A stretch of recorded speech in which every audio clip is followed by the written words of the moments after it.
নমস্কাৰ ছাত্ৰ বন্ধুসকল, তোমালোকলৈ মই আমাৰ মহাবিদ্যালয়ৰ ছেছনেল এক্সামিনেশ্যনত যিখন প্ৰশ্ন ছাত্ৰসকলক দিছিলোঁ, ছাত্ৰ ছাত্ৰীসকলক দিছিলোঁ, সেই প্ৰশ্নখন প্ৰথমতে আগবঢ়াইছোঁ। এইখন বিগত ছেছনেল এক্সামিনেশ্যনত মই ছাত্ৰ ছাত্ৰীসকলৰ বাবে দিয়া প্ৰশ্ন, আৰু মই আশাবাদী এই প্ৰশ্নখনৰ পৰা ন্যূনতম 5টা হ'লেও কুৱেশ্যন তোমালোকৰ পৰীক্ষাত আহিব। তোমালোকে প্ৰশ্নখন এবাৰ চোৱাচোন। Very short type and short type আৰু শ্বৰ্ট নোট, এই তিনিটা শিতানত বিভক্ত হৈ আছে এই ছেছনেল কুৱেশ্যন পেপাৰখনত। লগতে আছে ক্লাছ টেষ্ট আৰু কুইজ। গতিকে এই তিনিটা খণ্ড মিলাই কেইটামান কুৱেশ্যন হয়তো তোমালোকৰ যিটো মূল পৰীক্ষা, সেই মূল পৰীক্ষাটোত আহিব পাৰে।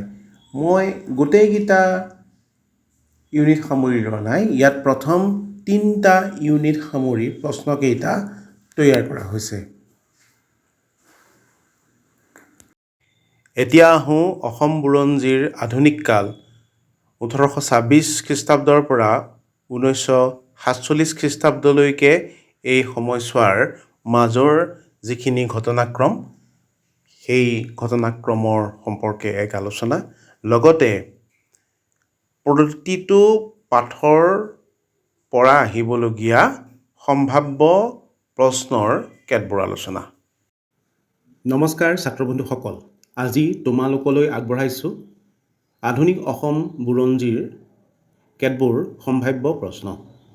আৰু আগন্তুক পৰীক্ষাৰ বাবে এই প্ৰশ্নসমূহ আটাইতকৈ প্ৰয়োজনীয়। আচলতে তোমালোকে এই যি অসম বুৰঞ্জীৰ আধুনিক কাল 1826 খ্ৰীষ্টাব্দৰ পৰা 1947 খ্ৰীষ্টাব্দলৈকে, এই পাঠ্যক্ৰমটোত আহিবলগীয়া মূল যিটো এছে টাইপ কুৱেশ্যন, সেইটো হ'ব যে what is the political condition in Assam on the eve of the coming of the British. এইটো প্ৰথম অধ্যায়ৰ প্ৰথমটো পাঠ, গতিকে এইটো খুব যত্নেৰে পঢ়িবা। ইয়াৰ পাছত যিখিনি সংস্কাৰ সাধন হৈছিলে ব্ৰিটিছ আগমনৰ লগে লগে অসমত, সেই সম্পৰ্কে তোমালোকে পঢ়িবা। ডেভিড স্কট, ৰবাৰ্টছন আৰু জেনকিন্সৰ নেতৃত্বত যিখিনি সংস্কাৰ সাধন হৈছিলে সেইখিনি পঢ়িবা। নামনি অসম অধিগ্ৰহণৰ সম্পৰ্কে পঢ়িবা। আৰু যিখিনি ৰাজহ ব্যৱস্থাপনা আছে সেই সম্পৰ্কে গুৰুত্বপূৰ্ণভাৱে পঢ়িবা। আৰু উজনি অসমত আহোমতন্ত্ৰৰ পুনৰ প্ৰতিষ্ঠাৰ ক্ষেত্ৰত কি কি ব্যৱস্থা ব্ৰিটিছে গ্ৰহণ কৰিছিলে, সেই ক্ষেত্ৰত কি কি সমস্যা আহিছিলে, সেই সম্পৰ্কে তোমালোকে চাবা। আৰু বহু এটা জৰুৰী বিষয় হ'ল যে যিখিনি ব্ৰিটিছ বিৰোধী প্ৰাৰম্ভিক বিদ্ৰোহ আছিলে, সেই বিদ্ৰোহখিনি গোমধৰ কোঁৱৰ, পিয়লি ফুকন, ইউ টিৰথ সিং এওঁলোকে কৰা বিদ্ৰোহৰ সম্পৰ্কে তোমালোকে ভালকৈ চালি জাৰি চাবা।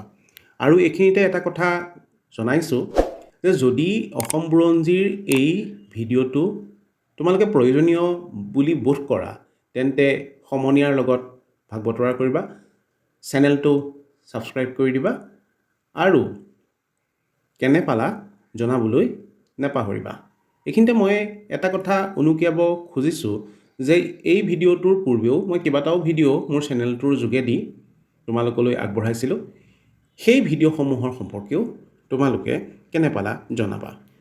আচলতে ব্ৰিটিছসকল আগমনৰ পূৰ্বে অসমত মোৱামৰীয়া বিদ্ৰোহৰ যি ফল, মানৰ আক্ৰমণৰ যি ফল, সেই মোৱামৰীয়া বিদ্ৰোহ আৰু মানৰ আক্ৰমণে আহোম প্ৰশাসনতন্ত্ৰটোক ভাঙি পেলাইছিল। তোমালোকে মোৱামৰীয়া বিদ্ৰোহৰ চনকেইটা ভালদৰে মনত ৰাখিবা। আৰু মোৱামৰীয়া বিদ্ৰোহৰ আলম লৈ নামনি অসমত কিদৰে স্থানীয় যিবোৰ সামন্তীয় শাসক আছিল বা প্ৰাদেশিক শাসক আছিল, সেই শাসকবিলাকে বিশেষকৈ দৰঙত কৃষ্ণনাৰায়ণে আৰু হৰদত্ত, বীৰদত্ত, বুজৰ বৰুৱাই আহোম প্ৰশাসনক ওলাই কৰি গৌৰীনাথ সিংহৰ দিনত কিদৰে নামনি অসমত বৰকন্দাজ বাহিনীৰ সহযোগত উপদ্ৰৱ সৃষ্টি কৰিছিল, সেয়া বিশেষভাৱে গুৰুত্বপূৰ্ণ, যাৰ ফলশ্ৰুতিত লৰ্ড কৰ্ণৱালিছৰ শাসনকালত কোন আহিছিলে? 1892 চনৰ 25 নৱেম্বৰত কেপ্টেইন ৱেলছ অসমলৈ আহিছিলে অসম উদ্ধাৰৰ কাৰণে। তো কেপ্টেইন ৱেলছৰ যি অসম অভিযান সেই চনটো কেতিয়াবা আহে, গতিকে কেপ্টেইন ৱেলছৰ অসম অভিযানৰ চনটো তোমালোকে মনত ৰাখিবা। এতিয়া কেপ্টেইন ৱেলছৰ যিটো অসম অভিযান সেই অভিযানৰ সম্পৰ্কেও আহিব পাৰে, এইটো জনা উচিত যে কেপ্টেইন ৱেলছৰ নেতৃত্বত অহা সৈন্যবাহিনীৰ হাতত কৃষ্ণনাৰায়ণ পৰাভূত হৈছিল, যাৰ ফলশ্ৰুতিত 1793 খ্ৰীষ্টাব্দৰ 28 ফেব্ৰুৱাৰীত কেপ্টেইন ৱেলছ আৰু আহোম স্বৰ্গদেউৰ মাজত এখন বাণিজ্যিক চুক্তি সম্পাদিত হৈছিল। এইদৰে ব্ৰিটিছে অসমত পোনপ্ৰথমবাৰৰ কাৰণে অধিকাৰ কৰিবলৈ সুযোগ পাইছিল। আচলতে এয়া অধিকাৰ নহয়, জাষ্ট এটা ভুমুকি মাৰিছিল বুলি আমি ক'ব পাৰোঁ। ইয়াৰ পাছত কি হৈছে যে ইতিমধ্যে উজনি অসমত ধাৰাবাহিকভাৱে যেতিয়া মোৱামৰীয়া আক্ৰমণ চলি আছিলে, তাৰ ফলত স্বৰ্গদেউ গৌৰীনাথ সিংহৰ দিনত পূৰ্ণানন্দ বুঢ়াগোহাঁয়ে আহোম ৰাজধানী ৰংপুৰৰ পৰা যোৰহাটলৈ তুলি আনিছিল। ইফালে নামনি অসমত বৰকন্দাজ সেনাই দৰং আৰু গুৱাহাটীৰ আশে পাশে লুটপাট চলাই অশান্তিৰ সৃষ্টি কৰিয়েই আছিল। পৰিস্থিতিৰ মাজতে 1795 খ্ৰীষ্টাব্দৰ আগষ্টত উত্তৰাধিকাৰীহীনভাৱে গৌৰীনাথ সিংহৰ মৃত্যু হোৱাত অসমৰ পৰিস্থিতি অধিক বিষম হৈ পৰিছিল আৰু তেনে অৱস্থাতে অসমৰ আহোম ৰাজপাট চম্ভালি ল'বলৈ আগবাঢ়ি আহিছিল পূৰ্ণানন্দ বুঢ়াগোহাঁই। ছাত্ৰবন্ধুসকল, এই পূৰ্ণানন্দ বুঢ়াগোহাঁইৰ যি শাসনকাল সেয়া অতিকে গুৰুত্বপূৰ্ণ। 1782 খ্ৰীষ্টাব্দৰ এপ্ৰিলৰ পৰা 1817 খ্ৰীষ্টাব্দৰ মাৰ্চ মাহ পৰ্যন্ত অতি দৃঢ়তাৰে কাৰ্যভাৰ চলাই পূৰ্ণানন্দ বুঢ়াগোহাঁয়ে গৌৰীনাথ সিংহৰ পৰা কমলেশ্বৰ সিংহ আৰু কমলেশ্বৰ সিংহৰ পৰা চন্দ্ৰকান্ত সিংহলৈকে এই তিনিওজন স্বৰ্গদেউৰ কাৰ্যকালত প্ৰধানমন্ত্ৰী হিচাপে কাৰ্যভাৰ চম্ভালি লৈছিল। আচলতে স্বৰ্গদেউ গৌৰীনাথ সিংহৰ মৃত্যুৰ পাছত কমলেশ্বৰ সিংহ স্বৰ্গদেউ হিচাপে মনোনীত হৈছিল যদিও কমলেশ্বৰ সিংহ আছিল নাবালক। যি কি নহওক, পূৰ্ণানন্দ বুঢ়াগোহাঁয়ে অতি ক্ষিপ্ৰতাৰে ৰাজ্যত পুনৰ শান্তি প্ৰৱৰ্তনৰ নিমিত্তে কলীয়া ভোমোৰাক বৰ ফুকন পাতি অসমৰ পৰা বৰকন্দাজবোৰক সমূলঞ্চে বহিষ্কাৰ কৰাত আগভাগ লৈছিল আৰু গুৱাহাটীৰ আশে পাশে শান্তি শৃংখলা বজাই ৰাখিবলৈ চেষ্টা কৰিছিল। পূৰ্ণানন্দ বুঢ়াগোহাঁয়ে মোৱামৰীয়াসকলৰ মাজৰে মৰাণসকলৰ সৈতে ভিতৰুৱাকৈ শান্তি চুক্তিত মিলিত হৈছিল। এই শান্তি চুক্তিখনক বেংমৰা চুক্তি নামে জনাজাত আৰু বেংমৰা চুক্তিত মিলিত হোৱা মৰাণ যিজন নেতা আছিল তেওঁ আছিল সৰ্বানন্দ সিংহ। সৰ্বানন্দ সিংহক গৌৰীনাথ সিংহই বৰ সেনাপতি উপাধি প্ৰদান কৰিছিল। এতিয়া প্ৰশ্ন আহিব পাৰে যে বৰ সেনাপতি উপাধি কোনে কাক দিছিল?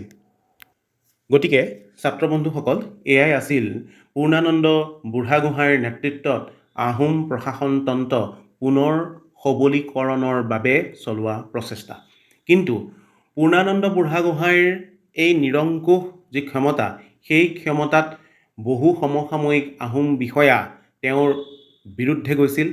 আনকি কমলেশ্বৰ সিংহৰ মৃত্যুৰ পাছত যেতিয়া চন্দ্ৰকান্ত সিংহ আহোম ৰাজপাটত বহিছিল, তেতিয়া পূৰ্ণানন্দ বুঢ়াগোহাঁইৰ হাতত সকলো ক্ষমতা হস্তগত হোৱা দেখি, সকলো ক্ষমতা পূৰ্ণানন্দ বুঢ়াগোহাঁইৰ হাতলৈ অহা দেখি কেতবোৰ প্ৰভাৱশালী বিষয়াই তেওঁৰ বিৰুদ্ধে অৰ্থাৎ পূৰ্ণানন্দৰ বিৰুদ্ধে 1814 খ্ৰীষ্টাব্দত এটা ষড়যন্ত্ৰ আৰম্ভ কৰিছিল আৰু সেই ষড়যন্ত্ৰটোত নেতৃত্ব লৈছিল সতৰাম চাৰিঙীয়া ফুকন, দৈচুঙীয়া বামুণ, জগধৰ চাৰিঙীয়া বৰুৱা, মথন, লাবাং হাজৰিকা, দোলাকাষৰীয়া ফৈদৰ বাঞ্চী, লাখী হৰিকে আদি কৰি প্ৰায় 97জন সমসাময়িক বিষয়াই।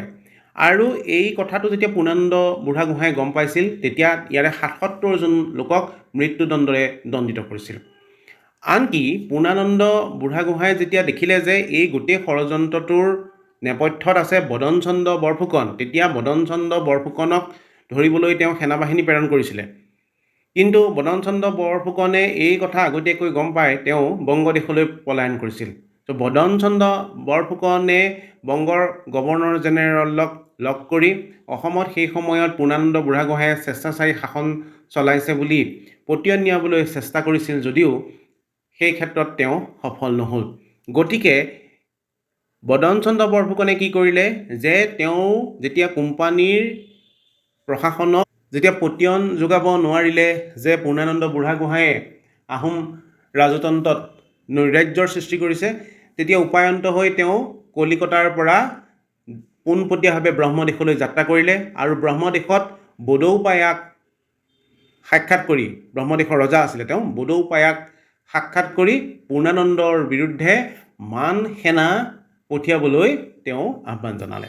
আৰু ইয়াৰ ফলশ্ৰুতিতে 1817 খ্ৰীষ্টাব্দত মান সেনা আহি অসমত উপস্থিত হ'লহি আৰু মান সেনা অসমত উপস্থিত হোৱাৰ পাছত পূৰ্ণানন্দ বুঢ়াগোহাঁয়ে যথাৰীতি প্ৰতিৰোধ আগবঢ়াবলৈ চেষ্টা চলাইছিল যদিও আহোম সেনা মান সেনাৰ বিৰুদ্ধে ঘিলাধাৰীৰ যিখন ৰণ আছিলে তাত সম্পূৰ্ণভাৱে পৰাভূত কৰিছিল।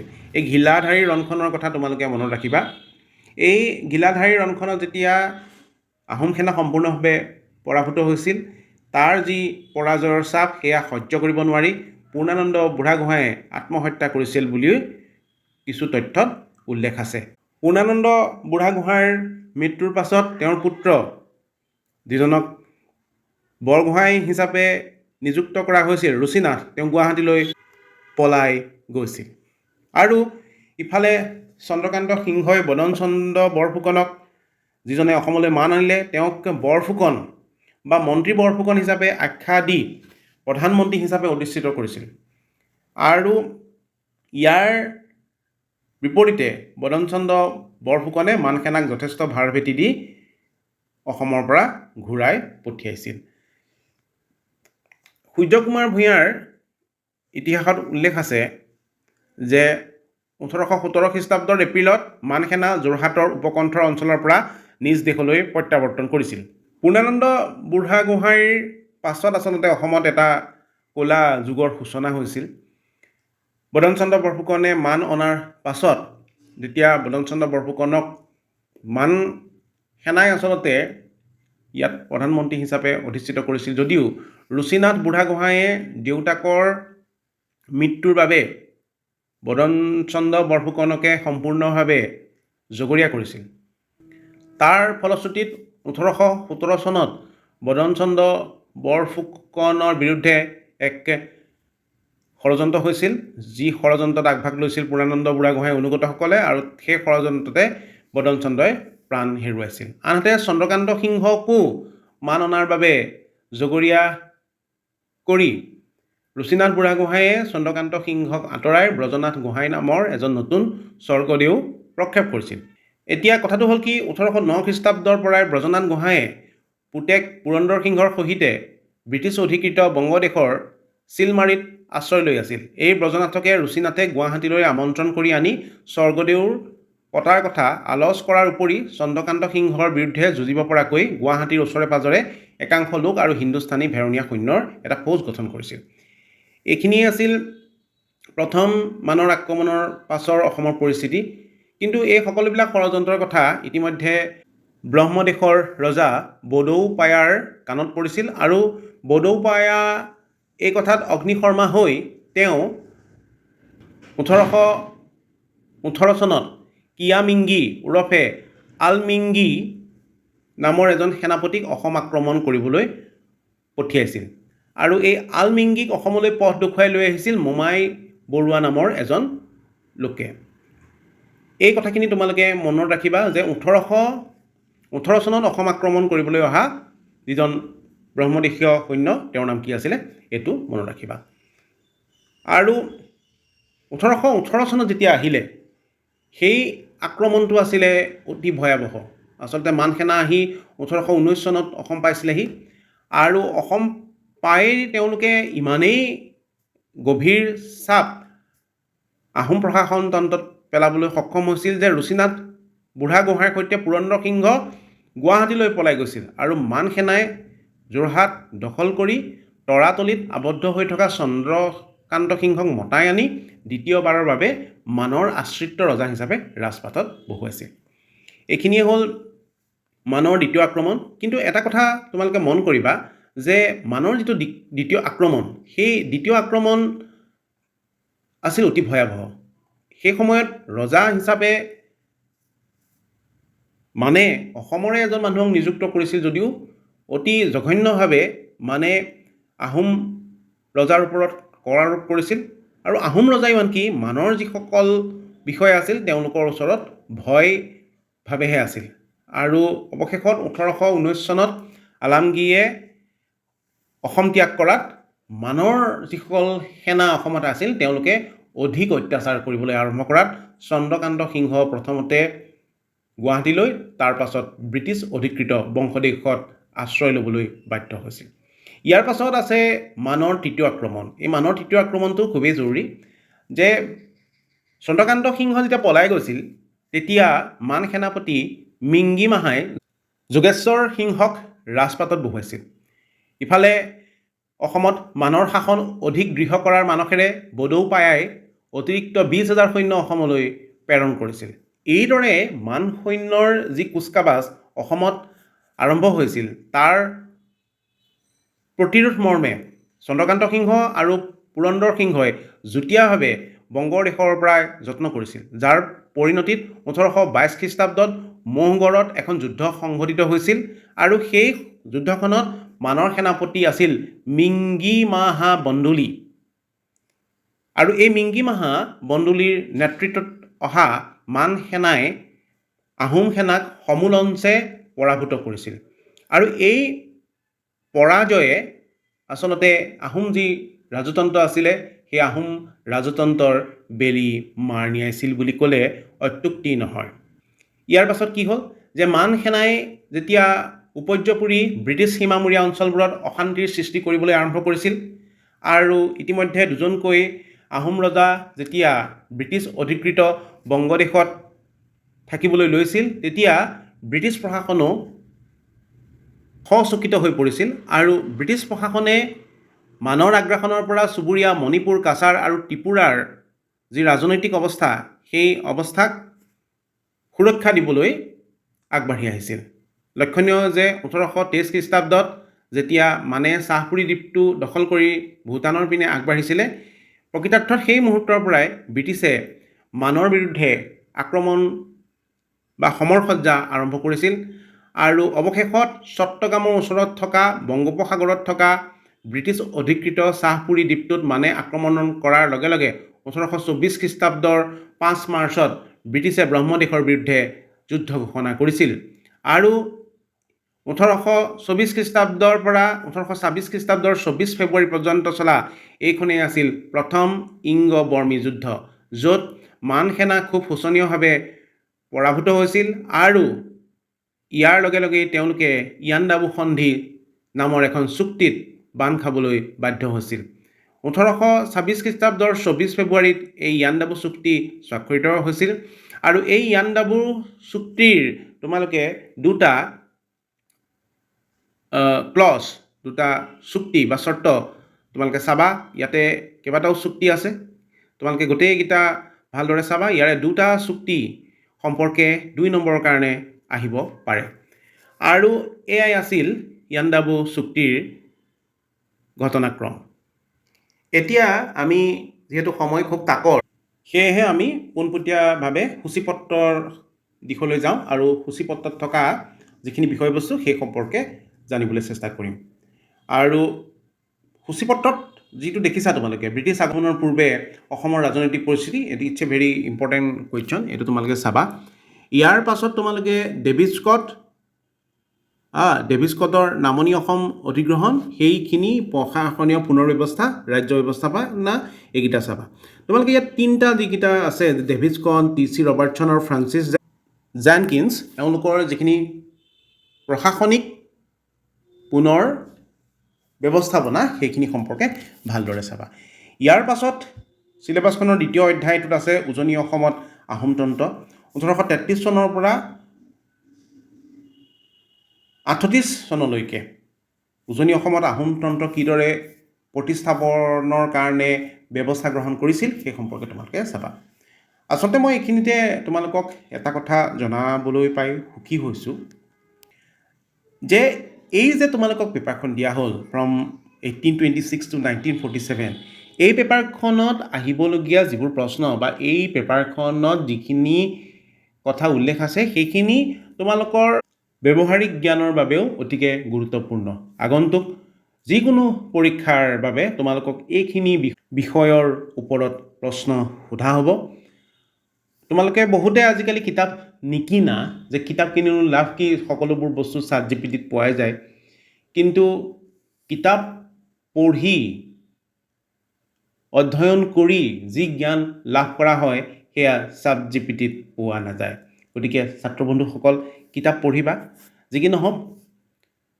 ইয়াৰ পাছত আহিছোঁ নেক্সট যিটো পাৰ্ট কাছাৰ অধিগ্ৰহণ ইটছ এ ভেৰি ইম্পৰ্টেণ্ট গতিকে কাছাৰ অধিগ্ৰহণটো তোমালোকে চাবা ব্ৰিটিছৰ বিৰুদ্ধে আহোম যিসকল অভিজাত আছিল তেওঁলোকে একাধিক বিদ্ৰোহ কৰিছিল সেই বিদ্ৰোহসমূহৰ যিখিনি ধৰণকৰণ আছিলে সেই সম্পৰ্কে চাবা ইয়াত গোমধৰ কোঁৱৰ পিয়লি ফুকন ইউটিৰথ সিং এওঁলোকৰ বিদ্ৰোহখিনি তোমালোকে চাবা ইয়াৰ পাছত খামতি আৰু চিংফৌ বিদ্ৰোহ যিকোনো এটা আহিব আৰু অসমত 1857 চনৰ বিদ্ৰোহ আৰু তাৰ পৰৱৰ্তী পৰ্যায় এইটো অহাটো নিশ্চিত ইয়াত তোমালোকে মণিৰাম দেৱান বৰভাণ্ডাৰ বৰুৱাৰ ভূমিকা সেই সম্পৰ্কে তোমালোকে চাবাই মোৰ ধাৰণা যে মণিৰাম দেৱান বৰভাণ্ডাৰ বৰুৱাৰ যিখিনি কাৰ্যকলাপ সেইখিনি আহিব তৃতীয় অধ্যায়টো যিটো আছে ইয়াত অসমত চিফ কমিশনাৰ ব্যৱস্থাৰ প্ৰৱৰ্তন এইটো তোমালোকে চাবা কিন্তু ইয়াত মই বিচাৰোঁ তোমালোকে ভূমি ৰাজহ ব্যৱস্থাসমূহ আৰু 19বিংশ শতিকাৰ কৃষক বিদ্ৰোহটো বহু ইম্পৰ্টেণ্ট ফুলগুৰি ধাবা আছে পথৰুঘাটৰ ৰণ আছে এই দুটা একদম চাবাই তোমালোকে ফুলগুৰি ধাবা আৰু পথৰুঘাটৰ ৰণ এই দুটা চাবা মই ইতিমধ্যে ফুলগুৰি ধাবাৰ সম্পৰ্কে বা পথৰুঘাটৰ ৰণৰ সম্পৰ্কে ভিডিঅ' বনাইছোঁ তোমালোকে অনুগ্ৰহ কৰি স্ক্ৰল কৰি যদি চোৱা ভাল পাবা ইয়াৰ পাছত আসাম এছ'চিয়েশ্যন আটাইতকৈ জৰুৰী ইয়াৰ সভাপতি আছিল প্ৰভাত চন্দ্ৰ বৰুৱা আৰু সম্পাদক আছিল মাণিক চন্দ্ৰ বৰুৱা নেক্সট সাৰ্বজনিক সভাৰ কথা আহিব ৰায়ত সভাসমূহ মোৰ বোধেৰে আসাম এছ'চিয়েশ্যন আৰু সাৰ্বজনিক সভা ইয়াত আসাম এছ'চিয়েশ্যনটো এছ এ টাইপ কুৱেশ্যন আহিব পাৰে আৰু সাৰ্বজনিক সভাটো শ্বৰ্ট নোট আহিব পাৰে অসমত দ্বৈত শাসন ব্যৱস্থাৰ সম্পৰ্কে শ্বৰ্ট নোট আহিব পাৰে নেক্সট যিটো চতুৰ্থ অধ্যায় অতিকে জৰুৰী ইয়াত কোনটো চাবা কোনটো নাচাবা সেই সম্পৰ্কে যদি কওঁ যে অসহযোগ আন্দোলন আৰু অসম এইটো একেবাৰে চাবাই ইয়াত কিন্তু এটা কথা থাকি গৈছে আগতে এটা বস্তু মই চাইছোঁ যিখন চিলেবাছ বনাইছে তাত স্বদেশী আন্দোলনত অসমৰ ভূমিকা সম্পৰ্কে একোৱেই লিখা নাই স্বদেশী আন্দোলনত অসমৰ ভূমিকাৰ সম্পৰ্কে তোমালোকে জানিব লাগিব আৰু জনাটো উচিত অসহযোগ আন্দোলনত অসমৰ ভূমিকাৰ সম্পৰ্কে তোমালোকে চাবা আৰু বিশেষকৈ আইন অমান্য আন্দোলনত ছাত্ৰৰ ভূমিকানো কেনেকুৱা আছিলে সেইটো চাবা ইয়াত জনজাতীয় পৰিষদ আৰু অসমৰ ৰাজনীতি সেইটো এটা অতি গুৰুত্বপূৰ্ণ প্ৰশ্ন সেইটো চাবা অসমত ভাৰত ত্যাগ আন্দোলনৰ কথা চাবা ইয়াত বৰ্গীকৰণ যিটো বিবাদ সেইটো অতি গুৰুত্বপূৰ্ণ সিলেট গণভোট এইটো শ্বৰ্ট নোট আহিব পাৰে আৰু যিটো প্ৰব্ৰজন লাইন ব্যৱস্থা আৰু অসমত ইয়াৰ প্ৰভাৱ ইয়াৰ প্ৰব্ৰজন আৰু লাইন ব্যৱস্থা এই দুটা সম্পৰ্কে এছ এ টাইপ অহাটো প্ৰায় নিশ্চিত বুলি মই ভাবোঁ চ' dear students hopefully this probable or selected questions will help you for your upcoming examination. Actually, for better understanding, I think you should read the books properly. Without books, you cannot understand the basic motive of this paper. So, all the best for your examination. For those students who will want to know properly about this course, then please read this book. If you think that this video is helpful, then do share it with your classmates. Thank you.